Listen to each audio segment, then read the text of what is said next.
सरकार को खुद पर शर्म आनी चाहिए। कल मोदी सरकार ने सुप्रीम कोर्ट ने जो कहा है ना, इंसानियत उसके सामने शर्मसार हो गई है।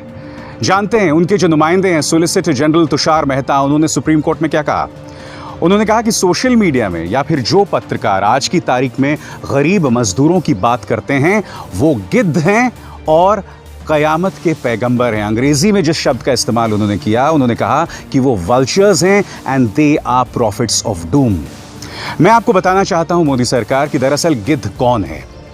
याद है खबर आपको, जब मोदी सरकार ने सुप्रीम कोर्ट के सामने कहा था कि इस वक्त सड़क पर एक भी प्रवासी मजदूर नहीं है और हमने 23 लाख मजदूरों को मदद मुहैया कराई है। और आप जानते हैं कि यह सरासर झूठ था, क्योंकि सड़क पे न सिर्फ मजदूर चल रहा था बल्कि वो मर रहा था, उसके बच्चे मर रहे थे। ढेरों मिसालें सामने उभर कर आई थी। ये होते हैं गिद्ध जो अदालत के सामने झूठ बोलते हैं गरीब मजदूरों के नाम पर। जब इस लड़की ने इस साइकिल पर बैठकर अपने पिता को गुरुग्राम से बिहार तक पहुंचाया था, तब आपको शर्मिंदा होना चाहिए था, मगर आपके मंत्री रविशंकर प्रसाद, किरण रिजिजू, रामविलास पासवान, ये तमाम लोग कह रहे थे कि इसे साइकिलिंग फेडरेशन में इसे जगह दी जाए और साइकिलिंग प्रतियोगिता में इसे शामिल किया जाए। ये सोच होती है गिद्ध वाली सोच, और मैं आपको बताता हूं क्यों। क्योंकि उस लड़की ज्योति पासवान ने आपके मुंह पे करारा तमाचा मारा जब उसने आपके ऑफर को ठुकरा दिया था। उसने कहा कि मुझे पढ़ाई लिखाई करनी है। उसकी गुर्बत पर, उसकी मजबूरी को जो सियासी तौर पर इस्तेमाल करने की कोशिश करता है ना, वो होता है गिद्ध। और कल एक बार फिर आपने ये प्रमाणित किया है कि आप गिद्ध हैं अदालत के सामने, क्योंकि अब तक आपके प्रवक्ता क्या कह रहे थे? आपके प्रवक्ता ये कह रहे थे कि जो गरीब मजदूर अपने घर जा रहा है हम उससे पैसे नहीं ले रहे हैं, जबकि ढेरों मिसालें थी जहां गरीब को टिकट के पैसे देने पड़ रहे थे। चाहे गुजरात सरकार का वो फरमान हो या फिर रेलवे बोर्ड के चेयरमैन यादव साहब हों, जिन्होंने कहा था कि हम मजदूर से इसलिए पैसा ले रहे हैं क्योंकि मजदूर कहीं ऐसे ही ना पहुंच जाए रेलवे स्टेशन जैसे कि मजदूर जो है वो मजे ले रहा है, घर जो है वो मजे लेने के लिए जा रहा है। मैं जो आपके सामने बात रखने की कोशिश कर रहा हूं वो क्या है? कल अदालत के सामने केंद्र सरकार ने क्या कहा, मैं आपको पढ़ के सुनाना चाहता हूं। उन्होंने स्पष्ट कर दिया, और आपकी स्क्रीन पर, in the statement to the court, solicitor general Tushar Mehta, who was representing the central government, said the fare for the special Shramik trains organized by the railways is paid either by the originating state or by the receiving state। जिसका अर्थ क्या हुआ कि जो पैसा गरीब मजदूर पे कर रहा है वो या तो जिस राज्य से वो चल रहा है वो राज्य वो पैसे दे रहा है, या जिस राज्य को वो जा रहा है वो पैसे दे रहा है। और संबित पात्रा ने हमें क्या बताया था?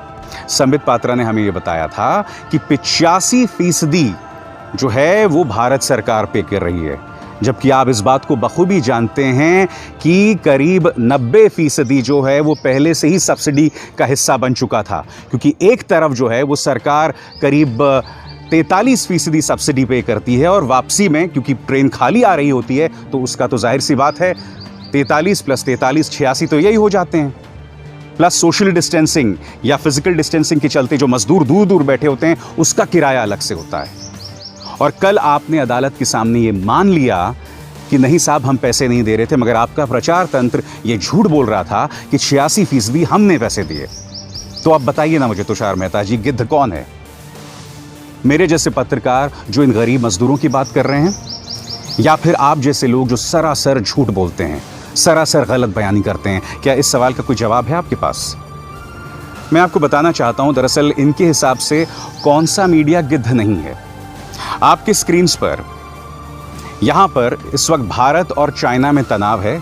अजय शुक्ला की इस रिपोर्ट के मुताबिक, और कई पत्रकार ये कह रहे हैं कि लाइन ऑफ एक्चुअल कंट्रोल को पार करके चीन जो है हमारी सीमा में करीब 2 से 3 किलोमीटर घुस गया है। ये खबर है, मगर यहां पर यह चैनल उसके लिए कांग्रेस पर दोष मढ़ रहा है, जबकि सवाल जो है वो सरकार से किया जाना चाहिए। अब तक प्रधानमंत्री ने इस मुद्दे पर एक शब्द नहीं कहा। नेपाल ने जो अपने मैप में भारत की जमीन को शामिल कर लिया, अपने मानचित्र में शामिल कर लिया, इस पर प्रधानमंत्री पूरी तरह से खामोश हैं। जी हां, इनके हिसाब से ये मीडिया गिद्ध नहीं है। फिर ये मीडिया जो लॉकडाउन के मुद्दे पर सवाल करने के लिए राहुल गांधी को कटघरे में रख रहा है, इनकी ये हिम्मत नहीं है कि वो प्रधानमंत्री नरेंद्र मोदी से सवाल कर सकें। और ये देखिए, ये इमरान खान से सवाल कर रहे हैं, ये नहीं कि अपनी सरकार से भी सवाल करो कि भाई क्या हो रहा है कोरोना संकट में। ये पाकिस्तान पहुंच गए। और अब मैं आपको एक कॉमेडी दिखाना चाहता हूं दोस्तों। ये वो मीडिया है जो मोदी सरकार की पसंदीदा मीडिया है। इसमें देखिए, यहाँ एक तरफ ये भारतीय पैनलिस्ट हैं और दूसरी तरफ पाकिस्तानी पैनलिस्ट, और ये टीवी पर देखिए क्या मजाक हो रहा है। देखिए किस तरह से एक जो है दूसरे को मिसाइल दिखा रहा है, मॉक मिसाइल, और दूसरा एक तीर। ये मजाक चल रहा है आज की तारीख में गोदी मीडिया में, जो इस सरकार की पसंदीदा मीडिया है। और अब मैं आपको एक ऑडियो सुनाना चाहता हूं रिपब्लिक टीवी का, जो मुझे ट्विटर पर मिला, जो मुझे व्हाट्सएप पर मिला। यहां पर आप इस ऑडियो में सुनिए, ये एंकर जिस पर FIR पहले से ही दर्ज है गलत बयानी को लेकर, समाज में हिंसा भड़काने को लेकर, ये किस तरह से टिड्डी बिरयानी की बात कर रहा है। जी हां, सुनिए। नहीं बचे, सबको तो हमने सूली पर चढ़ा दिया, तो पाकिस्तान अब टिड्डियों को आतंकी बनाकर भारत भेज रहा है। आधे पाकिस्तान पर टिड्डियों का कब्जा हो गया और कश्मीर की तरफ आंख उठाने वाला पाकिस्तान कराची की टिड्डियों से भी नहीं बचा पा रहा है। ऐसे कमजोर और कायर पाकिस्तान से पूछता है सारा भारत दोस्तों कि क्या आतंकियों के बाद भारत में टिड्डियों वाली साजिश कर रहा है पाकिस्तान? भारत को धमकी देने वाला पाकिस्तान क्या टिड्डियों से ही हार गया है? तो मैं जानना चाहता हूं ना, आपके हिसाब से ये मीडिया कौन सा मीडिया है तुषार मेहता साहब? नहीं, तुषार मेहता को मैं क्यों दोष मढ़ूं? तुषार मेहता मोदी सरकार के नुमाइंदे हैं, लिहाजा दोष आपका है। गरीबों के नाम पर मोदी सरकार कितनी बड़ी गिद्ध है वो प्रमाणित हुआ है कल सुप्रीम कोर्ट में उनके बयानों के जरिए। और सुप्रीम कोर्ट ने दूसरी बार जाके इस मुद्दों को सुओ मोटो लिया है और कहा है कि जो गरीब प्रवासी मजदूर सड़क पर चल रहा है उसके लिए सरकार कुछ काम करे। आपको याद होगा पहले भी ये मामला सुप्रीम कोर्ट में आया था, मगर सुप्रीम कोर्ट ने कह दिया था देखिए हमें इससे कोई लेना देना नहीं है, ये मुद्दा तो राज्य सरकारों के तहत आता है। मैं आपको बताना चाहता हूं, कल आखिरकार जब सुप्रीम कोर्ट नींद से जागा तो उन्होंने 5 कौन सी बातें कही, और 5 बातें जो हैं करारा तमाचा है केंद्र सरकार के मुंह पर। पहली बात जो आपके स्क्रीन पर, जब भी कोई राज्य सरकार ट्रेन के लिए गुजारिश करे तो रेलवेज को उसे तुरंत मुहैया करानी चाहिए।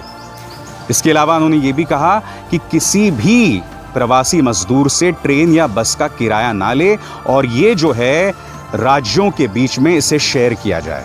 यानी कि पहले झूठ का पर्दाफाश कि सही मायनों में सरकार जो है वो मजदूरों से टिकट का पैसा नहीं ले सकती, इसका मतलब आप टिकट का पैसा ले रहे थे। दूसरी बात, प्रवासी मजदूर जो कहीं फंसे हुए हैं उन्हें खाना मुहैया कराया जाए राज्य सरकारों द्वारा, और इसकी पूरी पब्लिसिटी हो और अधिसूचना भी जारी की जाए।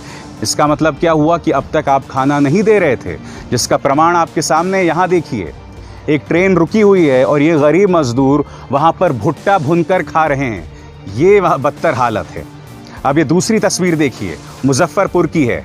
एक बच्चा 3 दिन 4 दिन के बाद 22 को इसकी ट्रेन दिल्ली से निकलती है, 25 को मुजफ्फरपुर पहुँचती है। बच्चा भूखा था, 2.5 साल का, मर गया। देखिए इसका पिता क्या कह रहा है, और इसका रिश्तेदार भी ये कह रहा है कि भूख के मारे वो मरा, मगर केंद्र सरकार इसे मानने को राजी नहीं है। सुनिए। बैठे थे दानापुर से बैठे थे। कहाँ के रहने वाले हैं आप? हम बेतिया जिला के हैं। यहाँ कितने बजे आए हैं आप? हम यहाँ पे आए हम 10 बजे। 10 बजे। जानकारी पदाधिकारियों को जानकारी दिया कि बच्चा सीरियस है? बहुत बोला कि पुलिस वाले के भी बोला, उसको बाद कह रहे हैं कि अभी और ट्रेन जाएगा तो बस जाएगा, उसको बाद कह रहे हैं कि अभी नहीं जाएगा तो अलाउंस करेगा। ऐसे करते होते हम लोग, गाड़ी वाला मांग रहा है कि हम 12,000 रुपया लेंगे तब जाएंगे, तो हमारे पास तो 12,000 रुपया है नहीं। आप क्या करते हैं? हम दिल्ली में पेंट करते हैं। चले कब थे दिल्ली से? हम दिल्ली में चले हैं, वहाँ से 20 तारीख के चले थे। 31 से मेडिकल हुआ, अब 22 के हमारे के गाड़ी पे बैठाया। आज देख लो कितना तारीख हो गया। भूख के कारण हो गया। अब आप बताइए ना, गिद्ध कौन है? केंद्र सरकार, या वो पत्रकार जो केंद्र सरकार को कटघरे में रखते हैं, या वो लोग जो सोशल मीडिया में लिख के कहते हैं कि सरकार क्या कर रही है? तीसरी बात, जहां से रेल यात्रा शुरू होती है वो राज्य सरकार मजदूरों को खाना मुहैया कराएं, पानी मुहैया कराएं, उसी तरह से रेलवेज भी उन्हें खाना और पानी मुहैया कराएं। ये बात सुप्रीम कोर्ट आखिर क्यों कह रही है? क्योंकि ढेरों दास्तानें इस तरह से सामने उभर कर आई हैं कि किस तरह से ट्रेन्स में 50-50 घंटे 3-3 दिन तक लोग भूखे रहे। सरकार तो ये भी मानने को तैयार नहीं है कि लोग भूख से मर रहे हैं। ये तस्वीर याद है आपको? इस मां की लाश के पास उसका बेटा इस तरह से घूम रहा है।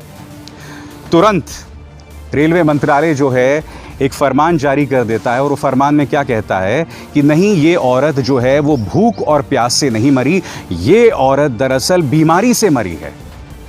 अब आप खुद सुनिए, उसका जीजा जब तुरंत उसकी मृत्यु हुई थी उसने स्पष्ट कर दिया था कि वो बीमारी से नहीं मरी है। सुनिए।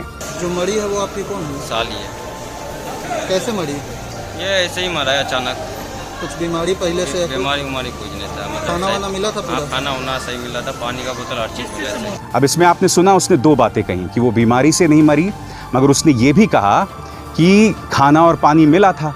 मगर क्या आप जानते हैं, जब ये घर पहुंचा, जब सरकारी तंत्र का इस पर दबाव नहीं था, तब इसने बोला कि वो भूख की वजह से मरी है।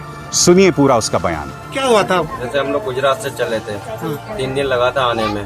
ट्रेन में कुछ खाने पीने का नहीं मिल रहा था या पानी वानी कुछ नहीं मिल रहा था। ये जो ना गर्मी की वजह से और पानी खाना की वजह से तरफ तरफ के मारा था इसमें। वो बोला गया कि पानी वानी का व्यवस्था है? पानी वाने का कुछ चीज़ का व्यवस्था नहीं था, ना खाना वाना का किसी चीज़ का व्यवस्था नहीं था वहाँ पे।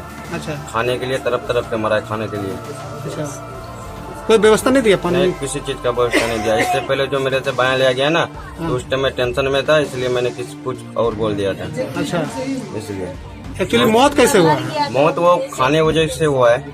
खाना वाना मिला ही नहीं है ट्रेन में, पानी वानी कुछ मिला ही नहीं था ट्रेन में। अच्छा, कुछ व्यवस्था था नहीं ट्रेन में। कुछ बोले थे कि मानसिक रूप से विकसित नहीं, वो सिर्फ गलत था। वो तो एक ही टेंशन में बोल दिया था उसने। उस टाइम तो दिमाग ही कुछ खराब था सबका। मेरा खुद दिमाग काम ही नहीं कर रहा था उस टाइम। मीडिया वाला आके सवाल से सवाल पूछ ही जा रहा था, उस टाइम हम क्या जवाब दूं, खुद मुझे समझ में नहीं आ रहा था। अच्छा, तो तुम बोले नहीं पानी का व्यवस्था नहीं? तुम हम तो वो भी बोल रहे हैं कि पानी वानी खाना वाना का किसी चीज का सुविधा था ही नहीं वहाँ पे। तो इस तरह से जब गरीब मजदूर मर जाता है और सोशल मीडिया पे या मेरे जैसे पत्रकार उनके दर्द को आपके सामने रखते हैं, तो ये केंद्र सरकार उन्हें गिद्ध कहता है, ये केंद्र सरकार उन्हें कयामत का पैगंबर कहता है। कयामत तो दिख रही है भारत की सड़कों पर, भारत के गाँव में, भारत की ट्रेनों में। उसको आप कैसे भूल सकते हैं तुषार मेहता साहब? वाकई बहुत दुखद और बहुत ही वाहियात तर्क जो है केंद्र सरकार ने कर सुप्रीम कोर्ट के सामने रखा।